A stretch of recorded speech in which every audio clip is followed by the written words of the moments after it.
Galera, então, estamos voltando para o nosso segundo bloco para continuar a pegada daquilo que nós estávamos falando no finalzinho. Então, olha só, a gente estava trabalhando aquela concepção dos verbos mais o pronome ser, e aí visualizamos como é que funcionava a questão do verbo transitivo direto e do verbo transitivo direto e indireto mais o pronome ser formando a partícula passivadora, e nos demais casos, ou seja, verbo transitivo indireto, verbo intransitivo, verbo de ligação e até mesmo o verbo transitivo direto preposicionado mais o pronome ser, formando uma partícula de indeterminação do sujeito, portanto, não tendo voz o quê?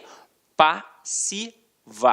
Agora aqui, exemplos, para a gente poder pegar aqui legal, vive-se bem no Rio de Janeiro.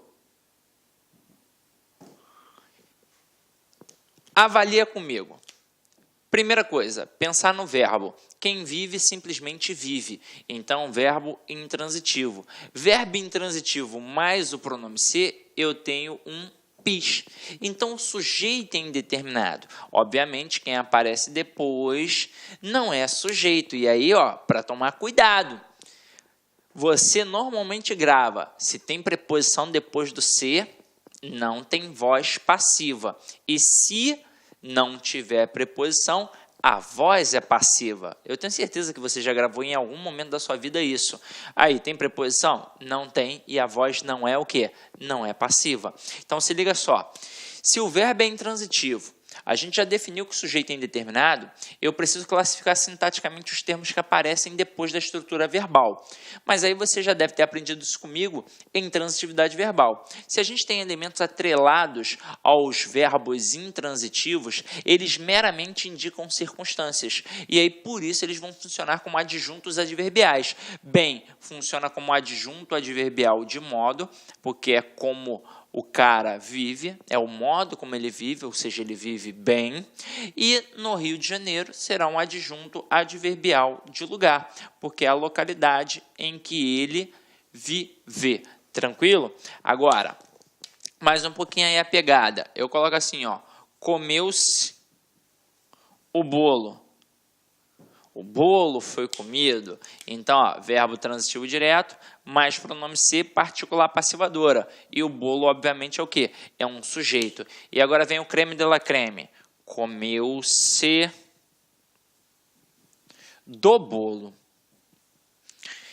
Quando eu tenho um verbo que é transitivo direto, mais o pronome ser, teoricamente, o que a gente deveria ter? Uma particular passivadora. Mas ao olhar para a estrutura que aparece depois, a gente percebe que tem uma preposição. E eu jamais posso ter um núcleo de sujeito preposicionado. Então, se aqui não pode funcionar como sujeito, aqui não vai poder funcionar como PA. Afinal de contas, é uma correlação, é um par. Só existe PA a partir do momento que existe sujeito paciente. Só existe sujeito paciente a partir do momento que existe PA. Se aqui não pode ser sujeito, aqui não pode ser PA. E se não pode ser PA, aqui será o quê? PIS. Então, será uma estrutura em que o sujeito é indeterminado. E aí eu vou gravar aquele cara ali como? Como objeto direto preposicionado. Claro que semanticamente você já deve saber a diferença. Comeu o bolo todo. Comeu do bolo, um pedaço do bolo, uma parte do bolo. Mas aqui a gente não vai ter uma estrutura de voz passiva. Tranquilo? Agora, olha só uma parada bacana e interessante para a gente poder trabalhar. Eu boto assim, vence casas. Parando para analisar, de acordo com a gramática tradicional, é uma estrutura equivocada, é uma estrutura agramatical, está errada. Apesar de o nosso gramático Bechara já ter analisado essa estrutura como algo pertinente. Mas aí isso é para o ambiente acadêmico. Uma vez, a Banca CESP até tentou trabalhar isso daí como algo correto, mas aí depois se desmentiu em outras questões que apareceram. Deve ter percebido, caramba, tentei inovar, tentei botar algo da academia dentro do mundo do concurso público e não funcionou. Então, para o mundo do concurso público, a gente aqui tem uma estrutura errada. Aí o falante comum da língua, obviamente, ele estranha, porque ele pensa assim, caramba, eu estudei a vida inteira assim, Sidney, e eu olhava para essa estrutura e achava que estava certa. Aí eu perguntava sempre ao meu aluno, por quê? Ele, que tem alguém vendendo, eu sei, mas quem é que está vendendo? Não sei, então sujeito indeterminado. E não é. Dá ou não dá para eu colocar casas são vendidas? Dá. E aí, na hora que eu coloco casas são vendidas, eu sei que a palavra casas é o quê? Sujeito. Então, casas ali em cima também vai ser sujeito. Se eu posso pegar a estrutura que tem o pronome ser e passar para uma voz passiva analítica, eu estou mostrando que aquela estrutura que eu estou analisando está na voz passiva sintética. E aí, olha a pegada. Se aqui está no plural, o verbo tem que ficar como? No plural. Pode ser que o camarada seja maldoso e faça assim contigo um dia, vende-se casas. E aí ele diz assim, a estrutura está errada de acordo com a norma padrão da língua portuguesa. Para que fique correta, nós devemos colocar vende-se casa. Pensa comigo, certo ou errado? Errado. Porque não é o sujeito que vai se adequar ao verbo. É o verbo que vai se adequar ao sujeito. Então, se o sujeito está no plural, para que a estrutura fique correta, eu tenho de colocar vendem-se casas. Ok? Foi? Então, agora vamos lá. Para a gente agora continuar a nossa pegada, acredito que a teoria básica a gente já aprendeu. Então, eu preparei um quadrinho bem bacana para vocês e aí depois a gente vai cair para dentro das questões de concursos públicos, tranquilo? Então, acompanha aqui comigo. Os tempos e modos verbais da ativa permanecem na passiva. Então, vamos lá. Indicativo. Então, eu tenho compra, é comprado. Comprou, foi comprado. Comprava, era comprado. Comprará, será comprado. Compraria, seria comprado. Então, a gente aqui no indicativo trabalha todas as estruturas. A gente trabalha o presente, a gente trabalha o pretérito perfeito, a gente trabalha o pretérito imperfeito, a gente trabalha o futuro, a gente trabalha, o pretérito imperfeito, o mais perfeito e por aí vai. Então, meu companheiro, tudo aqui no indicativo, quadrinho que você pode acompanhar. Aqui no subjuntivo, compre, seja comprado. Comprasse, fosse comprado. Comprar, for comprado. E isso aqui você já domina legal. Agora, aqui, nas locuções verbais, é que de vez em quando o aluno derrapa. Porque quando eu tenho um verbo que está sozinho, como eu já mencionei com vocês lá no primeiro bloco, a gente transforma aquele verbo em uma locução verbal. Agora, e quando eu tenho uma locução verbal? Como aqui, por exemplo, tenho comprado. Reparem que a locução verbal da voz passiva, ela apresenta o verbo ser mais o particípio. Quando eu coloco tenho comprado, tem verbo ser? Não, não tem verbo ser. Não tem, eu tenho aqui duas estruturas e não apareceu o verbo ser. Para que eu possa colocar numa voz passiva analítica essa locução, eu vou ter que pegar e vou ter que acrescer o verbo ser. Então, tem sido comprado. E por aí vai, Quer ver, Tinha comprado. É uma estrutura que tem uma locução verbal, mas é uma locução verbal de voz ativa. Porque não tem o quê? Não tem o verbo ser. Agora aqui, tinha sido comprado. Agora passa a ser uma voz passiva, porque passou a entrar o quê? O verbo ser. Depois aqui, deve comprar. Não é voz passiva, porque não tem o verbo ser.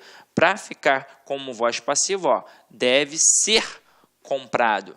Então, sempre tende a aparecer o verbo ser para que você possa perceber que é uma estrutura de voz passiva. Não basta aparecer uma locução verbal. Apareceu uma locução verbal, tenho comprado, então voz passiva, né, Sidney? Não. Para que seja uma locução de voz passiva, você tem de ter ali no meio da estrutura um verbo ser na estrutura auxiliar. Ok? Show? Então, agora eu acho que a gente já matou tudo e agora a gente vai cair para dentro. Depois, com calma, você vai analisar todas essas possibilidades aqui na aula de tempos e modos verbais, tá? Então, vamos lá. Primeira questão aí para a gente começar a brincar, galera.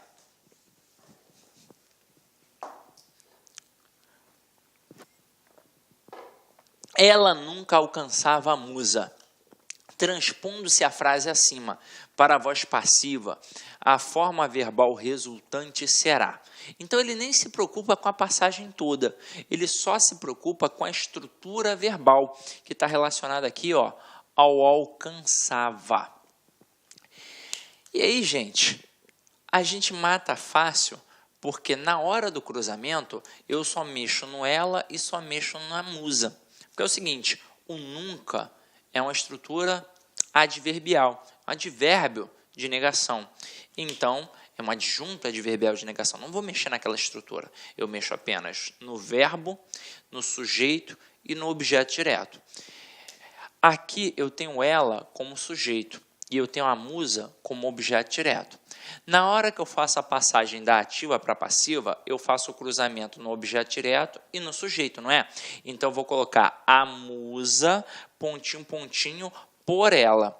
Então, eu, dentre essas opções aqui, ó, que me foram apresentadas, e todas elas apresentam locuções verbais em que o verbo auxiliar é o verbo ser e o principal está no particípio, eu vou ter, na verdade, apenas de me apegar ao tempo e ao modo verbal.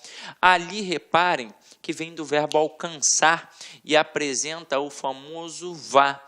Então, eu tenho um pretérito imperfeito do indicativo. Para que eu passe para a voz passiva, a estrutura tem de estar no pretérito imperfeito do indicativo. Foi é o quê? É pretérito perfeito, já passou.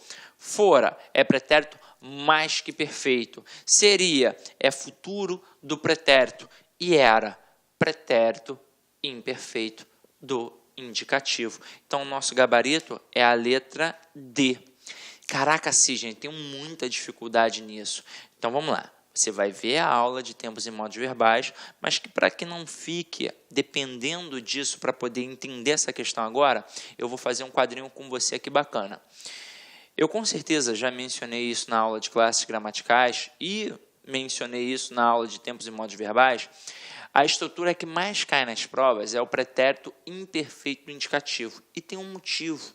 Tem uma estrutura muito peculiar. Quer ver? Acompanha aqui comigo. Daqui a pouco a gente volta para a questão de novo. Ó. Quando eu tenho um pretérito imperfeito do indicativo,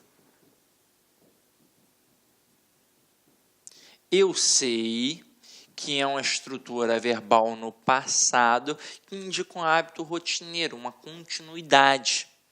Então, para poder marcar as desinências modo-temporais do pretérito imperfeito do indicativo, eu vou pensar nos verbos de primeira conjugação, de segunda conjugação, de terceira conjugação e vou criar uma quarta situação ou uma quinta situação. Porque é o seguinte, primeira conjugação, verbos terminados em AR. Segunda conjugação, ER. Terceira conjugação, IR. Se a gente fosse pela pegada tradicional... Olá, meus amigos, minhas amigas. Sou o professor Luiz Antônio de Carvalho e com muito prazer, muita satisfação, estou aqui para fazer um convite muito especial para você que vai se preparar para o concurso do Detran Pará 2018.